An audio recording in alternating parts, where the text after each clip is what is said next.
G creation Tamil நேயர்களுக்கு வணக்கம். 9 கிரகங்கள், 12 ராசிகள், 27 நட்சத்திரங்கள்.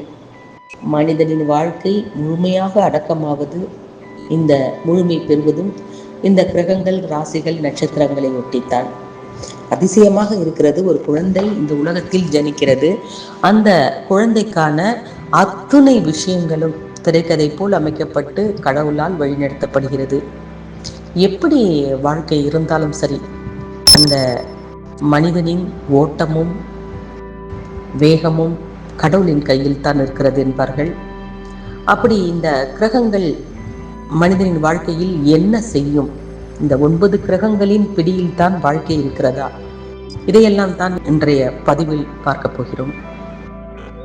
ஒவ்வொரு கிரகங்களாக அந்த கிரகங்களின் காரகத்துவம் என்ன, அந்த கிரகங்கள் நம் வாழ்க்கையில் என்ன செய்யும், என்ன செய்யாது, எதை கொடுக்கும், எதை கொடுக்காது, இது போன்ற விரிவான விஷயங்களை பார்க்கலாம்.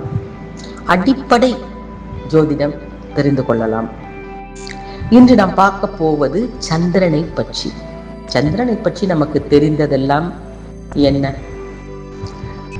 வானத்தில் மிக தொலைவில் இருக்கக்கூடிய அந்த சந்திரன், அந்த சந்திரனுக்குள் ஒரு பாட்டி வடை சுட்டு கொண்டிருக்கிறார்.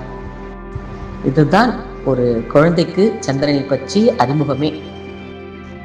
இந்த சந்திர பகவான் மனதிற்கு சொந்தக்காரர். ஒரு மனிதனுடைய வாழ்க்கையில் மனதை ஆளக்கூடியவர், அதன் மூலம் புத்தியை தனது கண்ட்ரோலில் வைத்திருக்கக்கூடியவர்.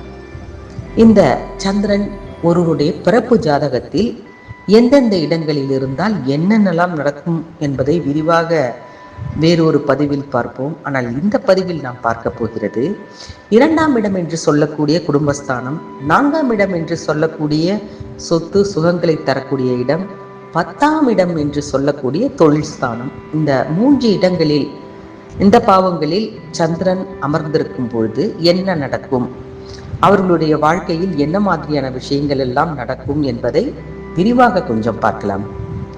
இந்த நவக்கிரகங்களில் மற்ற கிரகங்களை விட சந்திர பகவானுடைய செயல்பாடுகள் ஜாதகத்தில் வேகமாக செயல்படும்.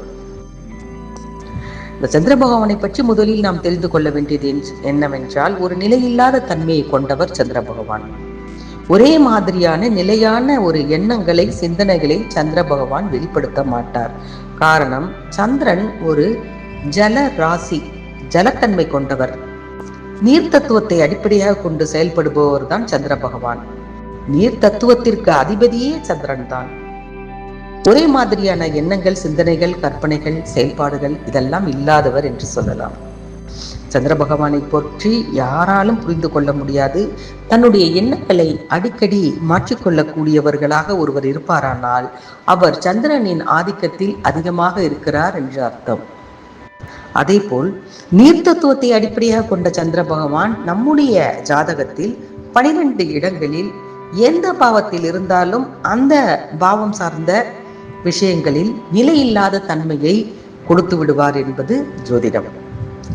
சந்திரன் இருக்கும் பாவம் ஒரு நிலையற்ற தன்மையைத்தான் கொண்டிருக்கும். அந்த பாவம் சார்ந்த விஷயங்கள் நமக்கு கிடைக்கும் அல்லது கிடைக்காது, வரும் அல்லது வராது போன்ற தன்மையைத்தான் கொண்டிருக்கும்.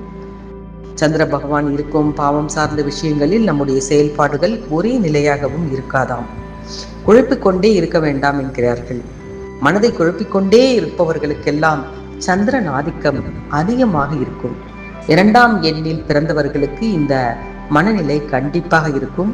முக்கியமான இன்னொரு விஷயம் என்னவென்றால், உங்கள் மனதை ஆளக்கூடியவராக சந்திரன் இருப்பதால் நீர் சம்பந்தப்பட்ட விஷயங்கள், நீர் சம்பந்தப்பட்ட தொழில்கள், நீர்நிலைகளில் கவனம், இது போன்ற விஷயங்கள் எல்லாம் இந்த காரகத்துவத்துடன் தொடர்புடையதாக இருக்கும். இது பற்றின விவரமான பதிவுகளை பின்வரும் பதிவுகளில் பார்ப்போம்.